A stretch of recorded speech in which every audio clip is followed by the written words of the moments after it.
لوگ اپنی بیویوں سے زنا کریں گے۔ 1400 سال بعد حضور صلی اللہ علیہ وآلہ وسلم کا فرمان آج سچ ثابت ہو گیا۔ رسول اللہ صلی اللہ علیہ وآلہ وسلم نے فرمایا، لوگوں پر ایک ایسا زمانہ آئے گا جب میاں بیوی آپس میں ہی زنا کریں گے۔ پوچھا گیا، یا رسول اللہ صلی اللہ علیہ وآلہ وسلم، میاں بیوی تو ایک دوسرے پر حلال ہوتے ہیں، کیا ایسا ممکن ہے کہ مرد اپنے بیوی سے زنا کریں گے اور بیوی اپنے شوہر سے؟ پھر حضور صلی اللہ علیہ وآلہ وسلم نے فرمایا کہ بسم اللہ الرحمن الرحیم، اسلامی معاشرے کی پاکیزگی کی حفاظت کرنا، ہر مسلمان کی عزت نفس اور روح کی طہارت باقی رکھنا، عورت سے نسب کے لوگوں کو ملاوٹ کی غلاظت سے محفوظ کرنا زنا کے حرام ہونے کی حکمت ہے۔ عبرانی کی ایک صحیح روایت میں ہے کہ ابو العاص نبی کریم صلی اللہ علیہ وآلہ وسلم سے روایت کرتے ہیں کہ آپ صلی اللہ علیہ وآلہ وسلم نے فرمایا، روزانہ آدھی رات کے وقت آسمان کے دروازے کھول دیے جاتے ہیں اور ایک پکارنے والا فرشتہ پکارتا ہے، کوئی دعا کرنے والا جس کی دعا قبول کی جائے، ہے کوئی سوال کرنے والا جس کا سوال پورا کیا جائے، ہے کوئی مصیبت زدہ جو دعا کرے اور اس کی مصیبت دور کر دی جائے۔ یعنی آدھی رات کے بعد دعائیں قبول ہونے لگ جاتی ہیں۔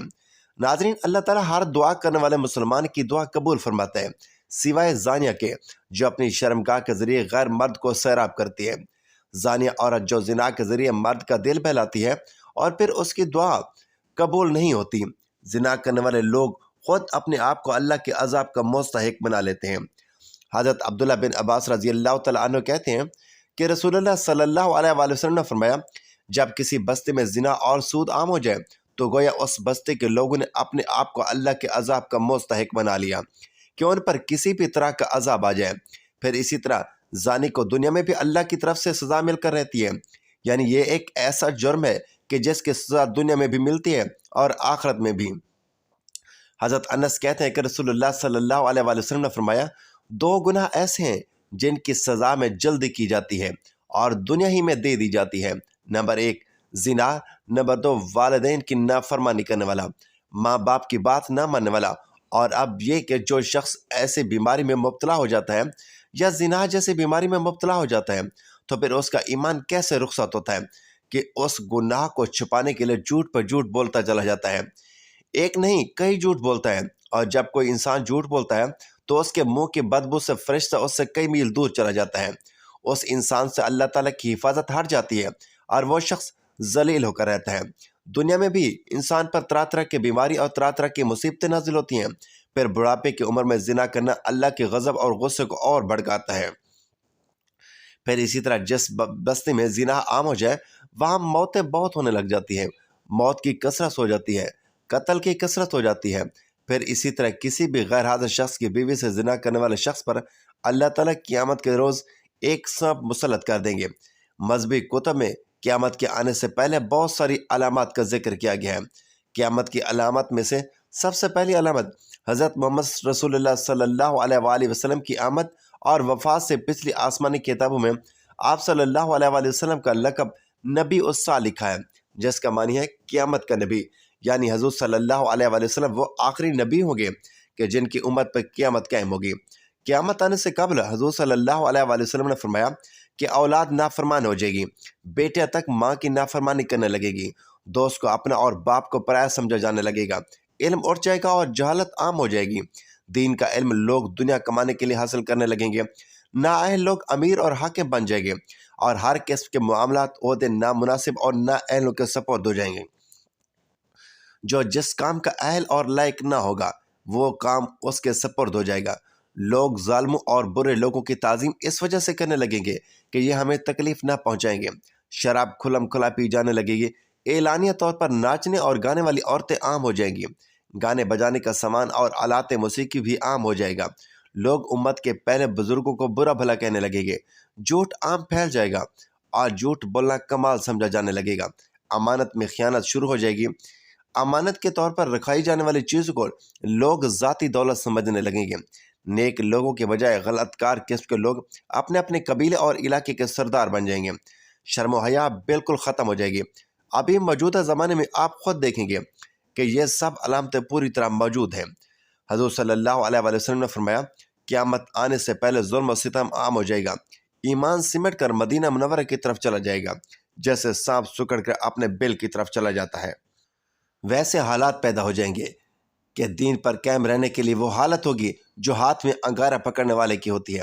زکوٰۃ کو لوگ تاوان سمجھنے لگیں گے، مال غنیمت کو اپنا مال سمجھا جانے لگے گا، ماں کی نافرمانی اور بیوی کی فرما برداری شروع ہو جائے گی، عورتیں زیادہ اور مرد کم ہو جائیں گے، یہاں تک کہ ایک مرد 50 عورتوں کا نگران ہوگا، زناکاری اور بدکاری عام ہو جائے گی، حتیٰ کہ حضور صلی اللہ علیہ وآلہ وسلم نے فرمایا کہ قیامت کے قریب زمانے میں لوگ اپنی بیویوں کے ساتھ زنا کریں گے۔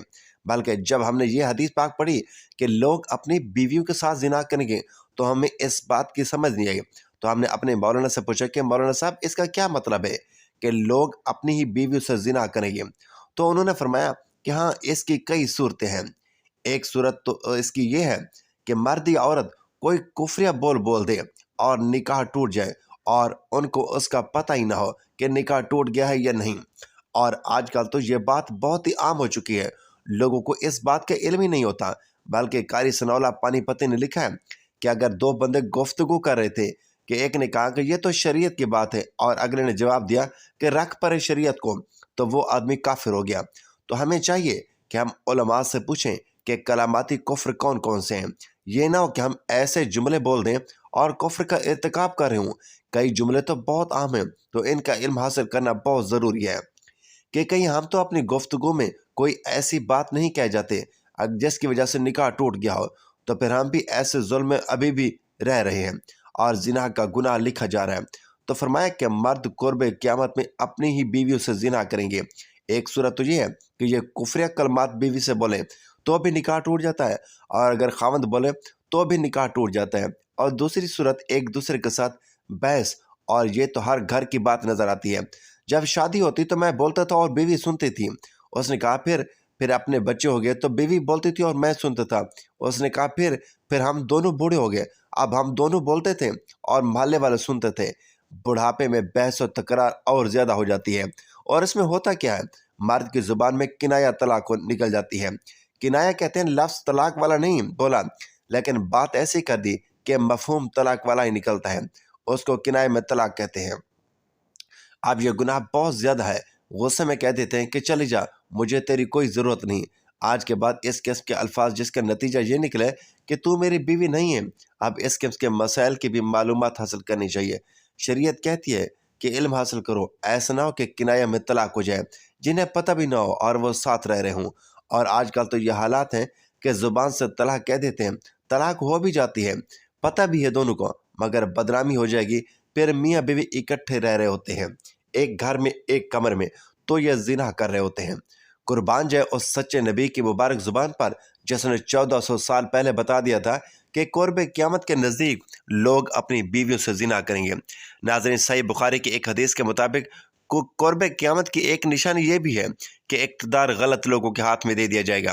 علماء کرام بھی اس کے متعلق کہتے ہیں کہ آج دنیا بھر کے ممالک کے حکمرانوں کی طرف دیکھیں تو صاف پتہ چلتا ہے کہ یہ نشانی بھی پوری ہو چکی ہے۔ صحیح بخاری میں ایک اور نشانی بتائی گئی ہے کہ قیامت سے قبل لوگ بلند ترین عمارت بنانے میں ایک دوسرے پر سبقت لے جانے کی کوشش کریں گے۔ آج ہم دیکھتے ہیں کہ وہی دور شروع ہو چکا ہے، دنیا بھر میں بلند و بالا عمارتیں کھڑی ہو چکی ہیں، اور جس ملک میں سب سے زیادہ بلند ترین عمارت موجود ہو، وہاں کے حکمران اور رعایا اسے فخر کا سبب گردانتی ہے۔ اور اس جیسی دیگر کئی نشانیوں کے متعلق بھی علماء کا کہنا ہے کہ وہ پوری ہو چکی ہیں، اور اب امام مہدی کا ظہور اور قیامت قریب تر آ چکی ہے۔ اللہ کے رسول صلی اللہ علیہ وآلہ وسلم نے قیامت کی نشانی بتلاتے ہوئے فرمایا کہ اونٹوں اور بکریوں کے چرواہے جو برہنہ بدن اور ننگے پاؤں ہوں گے، وہ ایک دوسرے کے سے مقابلہ کرتے ہوئے لمبی لمبی عمارتیں بنوائیں گے اور فخر کریں گے کہ ریاض شہر میں عمارتوں کا یہ مقابلہ تو آج اپنے عروج پر پہنچ گیا ہے۔ دبئی میں برج خلیفہ کی عمارت دنیا کی سب سے اونچی عمارت بن گئی، تو سعودی شہزادہ ولید بن طلال نے جدہ میں اس سے بھی بڑی عمارت بنانے کا اعلان کر دیا، جو دھڑا دھڑ بنتی چلی جا رہی ہے۔ عرب کی عمارتیں سارے جہاں سے اونچی ہو چکی ہیں۔ عرض کرنے کا مقصد صرف یہ ہے کہ پیارے رسول حضرت محمد صلی اللہ علیہ وآلہ وسلم نے جو فرمایا وہ پورا ہو چکا ہے، اور بتائی ہوئی پیش گوئیاں آج بہو پوری ہو رہی ہیں۔ اب سوال یہ پیدا ہوتا ہے کہ اس کے بعد کیا ہوگا؟ اللہ کے رسول صلی اللہ علیہ وسلم کی ایک اور حدیث ہے کہ قیامت سے پہلے سرزمین عرب دوبارہ سرسبز ہو جائے گی۔ سعودی عرب پر اب بارشیں شروع ہو چکی ہیں، مکہ اور جدہ میں سیلاب آ چکے ہیں۔ عرب سرزمین پہلے جدید ٹیکنالوجی کو کام میں لا کر سرسبز بنانے کی کوشش کی گئی، وہ قدرتی موسم کی وجہ سے بھی سرسبز بنتی جا رہی ہیں۔ سعودی عرب گندم میں پہلے ہی خود کفیل ہو چکا ہے، اب وہاں خشک پہاڑوں پر بارشوں کی وجہ سے سبزہ اگنا شروع ہو چکا ہے، پہاڑ سرسبز ہونا شروع ہو گئے۔ بارشوں کی وجہ سے آخرکار حکومت ڈیم بنانے کا سوچ رہی ہے، جس سے پانی کی نہریں نکلیں گی، ہریالی ہوگی، سبزہ مزید ہوگا، فصلیں لہلہائیں گی۔ یوں یہ پیش گوئی بھی اپنے تکمیلی مراحل سے گزرنے جا رہی ہیں، اور جو حضور صلی اللہ علیہ وآلہ وسلم نے فرمایا اسے ہم اپنی آنکھوں سے دیکھنے جا رہے ہیں۔ اگر احادیث میں غور کریں تو مشرق وسطیٰ کے زوال کا آغاز ملک شام سے شروع ہوا، لیکن شاید عرب حکمران یا تو یہود و نصارہ کی چال سمجھ نہ سکے یا بے رخی اختیار کیے، لیکن وجہ جو بھی ہو یا نہ ہو، آپ صلی اللہ علیہ وآلہ وسلم کی بتائی ہوئی علامات کو تو ظاہر ہونا ہی تھا۔ چنانچہ حدیث پاک میں ارشاد ہے، رسول اللہ صلی اللہ علیہ وآلہ وسلم نے فرمایا، سب اہل شام تباہی و بربادی کا شکار ہو جائیں گے، تو پھر تو میں کوئی خیر باقی نہ رہے گی۔ ناظرین یاد رکھیں، احادیث مبارکہ کی روح سے شام اور اہل شام سے امت مسلمہ کا مستقبل وابستہ ہے۔ اگر ملک شام ایسے ہی برباد ہوتا رہا تو پوری امت مسلمہ کی بھی خیر نہیں۔ ویسے تو 90% برباد ہو چکا ہے، اب جب کہ 5 سال خون ریزی میں 8 لاکھ بے گناہ بچے، بوڑھے، عورتیں شہید اور لاتعداد دوسرے ملکوں کے سرد زندگی کی بھیک مانگ رہے ہیں، شہید ہو رہے ہیں، اور اتنی تعداد میں زخمی یا معذور ہو چکے ہیں، لہذا شام مکمل تباہی کے بعد اب نزع کی حالت میں ہے۔ اس حدیث کے حساب سے عرب ممالک کے سنہرے دور کے خاتمے کی اہم وجہ ملک شام کے موجودہ حالات ہیں۔ گویا نبی کریم صلی اللہ علیہ وسلم کی ایک اور حسین پیش گوئی کی علامت ظاہر ہو رہی ہے۔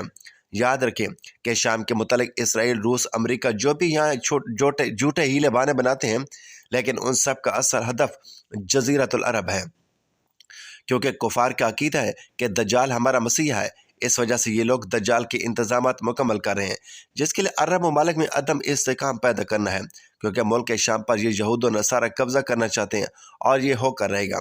حضرت امام مہدی علیہ السلام کے ظہور سے قبل چنانچہ کتاب میں ہے کہ آخری زمانے میں جب مسلمان ہر طرف سے مغلوب ہو جائیں گے، مسلسل جنگیں ہوں گی، شام میں بھی عیسائیوں کی حکومت قائم ہو جائے گی۔ اسی قیامت سے متعلق بھی معلومات ہمیں ملتی ہیں کہ قیامت سے پہلے حضور صلی اللہ علیہ وآلہ وسلم کی امت میں سے 30 بڑے کذاب اور دجال آئیں گے، ہر ایک نبوت کا دعویٰ کرے گا، حالانکہ حضور اکرم صلی اللہ علیہ وآلہ وسلم آخری نبی ہیں۔ آپ صلی اللہ علیہ وآلہ وسلم کے بعد کوئی نبی نہیں آئے گا۔ قیامت کی نشانی میں سے ایک نشانی یہ بھی ہے کہ ممکن ہو عراق میں سونے کے پہاڑ اور سونے کے خزانے سے مراد عراق کا تیل ہو۔ جب یہ علامتیں پوری ہو چکی تو سخت قسم کا عذاب شروع ہوگا۔ اس میں سرخ آندھی آئے گی، آسمان سے پتھر برسیں گے، کچھ لوگ زمین میں دھسا دیے جائیں گے، لوگوں کی شکلیں مسخ ہو جائیں گی، پھر ایسی کئی نشانیاں ظاہر ہوں گی جیسے ہار کا دھاگا ٹوٹے پر مسلسل دانے گرنے لگتے ہیں۔ زمانہ وقت کے گھوڑے کو پر لگے، جس تیزی سے گزر رہا ہے اس تیزی سے ہم نبی کریم صلی اللہ علیہ وسلم کی احادیث کی روشنی میں بتدریج قرب قیامت کی آمد کی طرف بڑھ رہے ہیں۔ کئی نشانیاں پوری ہو کر قیامت کے قریب ہونے کو واضح کر چکی ہیں، اور اب کچھ ہی علامات باقی ہیں۔ فتنہ دجال ایسا خطرناک اور عظیم فتنہ ہے کہ تمام انبیاء نے اپنی امتوں کو اس کے متعلق آگاہ کیا۔ نبی کریم صلی اللہ علیہ وآلہ وسلم نے بھی امت کو اس کے بارے میں اس قدر واضح بتایا کہ صحابہ کرام اس دجال کے فتنے سے پناہ مانگا کرتے تھے۔ احادیث کی روشنی میں علماء کرام نے دجال کے خروج سے قبل کی جو نشانیاں بتلائی ہیں، ان کے مطابق گھروں میں ناچ گانا عام ہو جائے گا۔ آج کل ڈش، ٹی وی، کمپیوٹر اور موبائل کے ذریعے یہ سب ہو رہا ہے، اور پختہ گھروں کی تعمیر کی خواہش ہوگی۔ آج کل غریب سے غریب تر لوگوں کے بھی پکے مکان سب کے سامنے ہیں۔ مساجد میں دجال کا تذکرہ ختم ہو جائے گا، پانی کی قلت ہوگی۔ اس کی سب سے بڑی مثال ان دنوں ہمارا وطن عزیز ہے۔ دجال کے خروج کے بعد اس کی حیران کن طاقتوں کے بارے میں مختلف آراء ہیں، مگر قابل غور اور دلچسپ بات یہ ہے کہ قدرت کی جانب سے اس کو عطا کی گئی طاقتوں کے حوالے سے کہ یہودی بڑی تیزی کے ساتھ تجربات کرنے میں آئے روز مصروف ہیں۔ روایات میں ہے کہ وہ بارش برسانے پر قدرت رکھتا ہوگا۔ مصنوعی بارش برسانے کا تجربہ کیا جا چکا ہے۔ بتایا جاتا ہے کہ وہ زمین کو تاؤ بالا کرنے کی قدرت رکھتا ہوگا۔ الاسکا میں لگایا گیا پروگرام ہارپ کو کون نہیں جانتا، جس کے تحت دنیا میں کہیں بھی مصنوعی طور پر زلزلے، سیلاب اور سونامی لائے جا سکتے ہیں۔ قیامت کی نشانی کے مطابق دجال کو حضرت عیسیٰ فلسطین کے علاقے میں قتل کریں گے۔ یہودی اس مقام پر اپنے مسیح کو فرار کروانے کے لیے ایئرپورٹ تیار کر چکے ہیں۔ دنیا کا انتہائی تیز رفتار طیارہ موجود ہے جس پر KFIR یعنی کافر درج ہے۔ واضح رہے کہ دجال کے ماتھے پر بھی کافر تحریر ہوگا۔ قیامت کی ایک نشانی میں یہودیوں کو پناہ دینے والے درخت غرقت کا بھی ذکر ہے۔ آخری جنگ میں جب یہودی مسلمانوں سے چھیننے کے لیے پتھروں درختوں کی اوٹ لیں گے تو سوائے غرقت کے تمام چیزیں مسلمانوں کو اپنے پیچھے یہودی کی موجودگی کا پتہ دیں گی، اور معروف ملکی اور غیر ملکی ویب سائٹس کے مطابق یہودی غرقت کے باغات بہت تیزی سے لگا رہے ہیں۔ آخری زمانے میں جب مسلمان ہر طرف سے مغلوب ہو جائیں گے اور اس جگہ تک ان کی حکومت قائم ہو جائے گی، بچے کچھ مسلمان مدینہ منورہ پہنچ جائیں گے۔ اس وقت حضرت امام مہدی مدینہ منورہ میں ہوں گے۔ دوسری طرف دریائے تبریہ بھی تیزی سے خشک ہو رہا ہے، جو کہ حضرت امام مہدی کے ظہور سے قبل خشک ہوگا۔ مشرق وسطی کے حالات کو، خصوصاً مسلمان اور ساری دنیا کے حالات کو دیکھتے ہوئے صاف نظر آتا ہے کہ دنیا ہولناکیوں کی جانب بڑھ رہی ہے۔ فرانس اور پوپ بھی عالمی جنگ کی بات کر چکے ہیں۔ سوال پیدا ہوتا ہے کہ اس عالمی جنگ کا مرکز کون سا خطہ ہوگا؟ واضح نظر آ رہا ہے مشرق وسطی ہی میں متوقع ہے۔ یہاں بھی ہندوستان اور پاکستان کی بڑھتی رنجشیں اور کشمکش میں سے لگتا ہے کہ حالات غزوہ ہند کی طرف رخ کر رہے ہیں، کیونکہ حضرت ابو ہریرہ رضی اللہ تعالیٰ عنہ سے روایت ہے کہ رسول اللہ صلی اللہ علیہ وآلہ وسلم نے ارشاد فرمایا، میری قوم کا ایک لشکر وقت آخر کے نزدیک ہند پر چڑھائی کرے گا اور اللہ اس لشکر کو فتح نصیب کرے گا، یہاں تک کہ وہ ہند کے حکمرانوں کو بیڑیوں میں جکڑ کر لائیں گے۔ اللہ اس لشکر کے تمام گناہوں کو معاف کر دے گا۔ پھر وہ لشکر واپسی کا رخ کرے گا اور شام میں موجود عیسیٰ ابن مریم علیہ السلام کے ساتھ جا کر مل جائے گا۔ حضرت ابو ہریرہ رضی اللہ تعالیٰ عنہ نے فرمایا، اگر میں اس وقت تک زندہ رہا تو میں اپنا سب کچھ بیچ کر اس لشکر کا حصہ بنوں گا، اور پھر جب اللہ ہمیں فتح نصیب کرے گا تو میں یعنی حضرت ابو ہریرہ رضی اللہ تعالیٰ عنہ جہنم کی آگ سے آزاد کہلاؤں گا۔ پھر جب میں شام پہنچوں گا تو عیسیٰ ابن مریم علیہ السلام کی تلاش کر کے انہیں بتاؤں گا کہ میں محمد صلی اللہ علیہ وآلہ وسلم کا ساتھی ہوں۔ رسول پاک صلی اللہ علیہ وسلم نے تبسم فرماتے ہوئے ارشاد فرمایا، بہت مشکل آنے والے ادوار بڑے پرفتنہ نظر آتے ہیں۔ اور اس کے متعلق بھی نبی کریم صلی اللہ علیہ وآلہ وسلم نے فرمایا تھا کہ میری امت پر ایک ایسا دور آئے گا جس میں فتنے اتنی تیزی سے آئیں گے کہ جیسے دھاگا ٹوٹ جانے سے تسبیح کے دانے تیزی سے زمین کی طرف آتے ہیں۔ لہٰذا اپنی نسلوں کی ابھی سے تربیت اور ایمان کی فکر فرمائیے۔ موبائل کا بیجا استعمال نہ کریں، رات کو دیر تک نہ جاگیں، فیشن اور یہودی انداز اپنانے سے نمازوں کا ترک کرنے سے رک جائیں، ورنہ آزمائش کا مقابلہ بہت دشوار ہوگا۔ رسول کریم صلی اللہ علیہ وآلہ وسلم کے فرامین کی روشنی میں قطعی قیامت قائم ہونے میں تقریباً 250 صدیاں باقی ہیں۔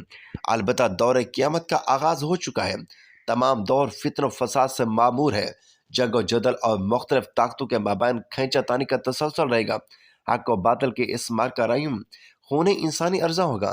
نبی برحق صلی اللہ علیہ وآلہ وسلم نے سب کچھ افشا کر دیا، 1400 سال پہلے باخبر کر دیا۔ بس ہم مسلمانوں نے اگر ہوش کے ناخن نہ لیے، دیگر مذاہب کے ماننے والے تو سب تیاری کی حالت میں ہیں۔ یہودی دجال کا انتظار کر رہے ہیں، مسیح اپنی طرف سے تیار ہے۔ جناب عیسیٰ علیہ السلام کا پھر سے ظہور ہوگا، عصر کا وقت ہوگا۔ دمشق کی مسجد انوار میں لوگ نماز کی تیاری میں مصروف ہوں گے، اور وہ مسجد کے مینار سے ہوتے ہوئے یوں صحن میں اتریں گے کہ 2 فرشتوں کے کانتوں پر ہاتھ لگائے ہوئے ہوں گے۔ تازہ کیے ہوئے وضو پانی قطروں کی شکل میں ان کے بازو سے ٹپکے گا۔ امام مہدی علیہ السلام کی امامت میں وہ نماز ادا کریں گے۔ ان کی تدبیر میں بہت سے مسیح لوگ مسلمانوں کے ساتھ ملیں گے۔ یہاں تک تو حضور صلی اللہ علیہ وآلہ وسلم کے فرمائے ہوئے فرمودات پر مسلمانوں کا ایمان ہے۔ مگر ناظرین ذرا دم لیجئے، اللہ کے نبی آخر الزمان صلی اللہ علیہ وآلہ وسلم نے تو یہ بھی فرمایا تھا کہ میرا وہ بیٹا مہدی جس کی امامت میں جناب عیسیٰ علیہ السلام جیسے بلند مرتبہ نماز عطا کرنے پر فخر کریں گے، اسی مہدی کے ظہور پر سب سے پہلے خود مسلمانوں ہی کا ایک لشکر مقاسمت میں چڑھ دوڑے گا۔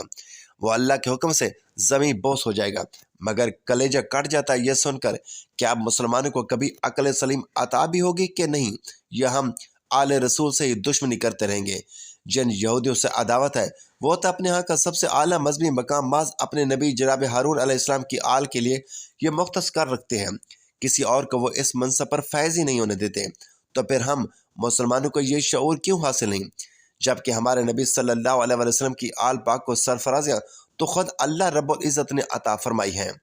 بد نصیبی کہ ہم اپنے رسول صلی اللہ علیہ وسلم کے فرامین سے روح گردانی کے مرتکب تو ہوتے ہی ہیں۔ اللہ رب العزت کے احکامات اور حکمتوں کے بھی عملاً انکاری ہیں۔ اب کون ہمیں سمجھائے کہ فرامین نبوی اور احکامات الہی کی سری خلاف ورزی آخر ہمیں کہیں کا نہ چھوڑے گی۔ سمجھنے کا وقت اب ہے کہ بعد ازاں پچھتاوے کی بھی فرصت نہ ہوگی۔ اللہ تعالیٰ سے ہماری دعا ہے کہ اللہ تعالیٰ ہمیں ہر فتنے کے دور میں ایمان پر قائم و دائم رکھے اور ہمارا خاتمہ ایمان پر فرمائے۔ آمین یا رب العالمین۔